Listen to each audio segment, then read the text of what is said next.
For this problem, we're going to look at several relations to determine whether they're functions, and then we'll state the domain and range.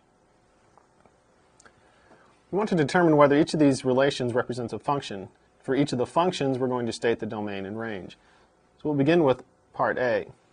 Here we're given a set of ordered pairs.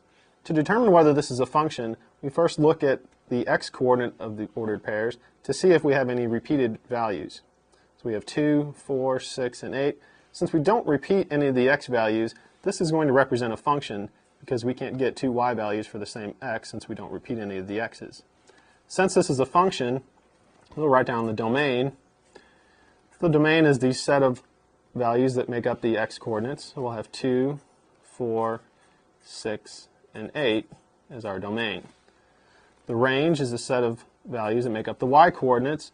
So we'll have 5, 6, 7, and 8. Now on to part B, we again have a set of ordered pairs.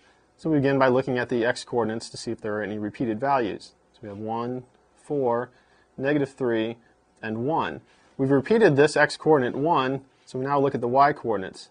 Here, the x value 1 corresponds to the y value 3, and here it corresponds to 7.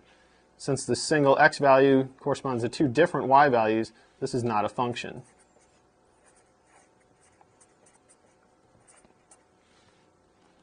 We'll move on to part C. Here we're given a graph of a relation.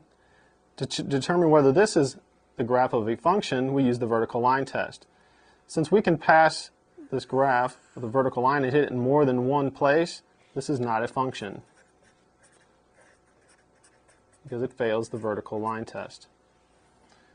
In part D, we're also given a graph. If we imagine a vertical line and we slide that, there's no place along this graph where we can hit the graph in more than one place. And so this is the graph of a function.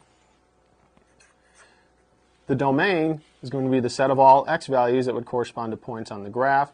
And we can see that the domain is going to be the set of all real numbers because the graph extends left and right continuously forever.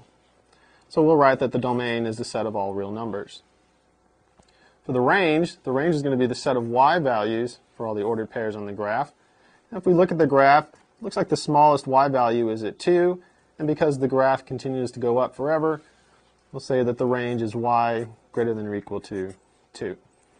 So we have a function in part A, we have a function in part D, but parts B and C are not functions.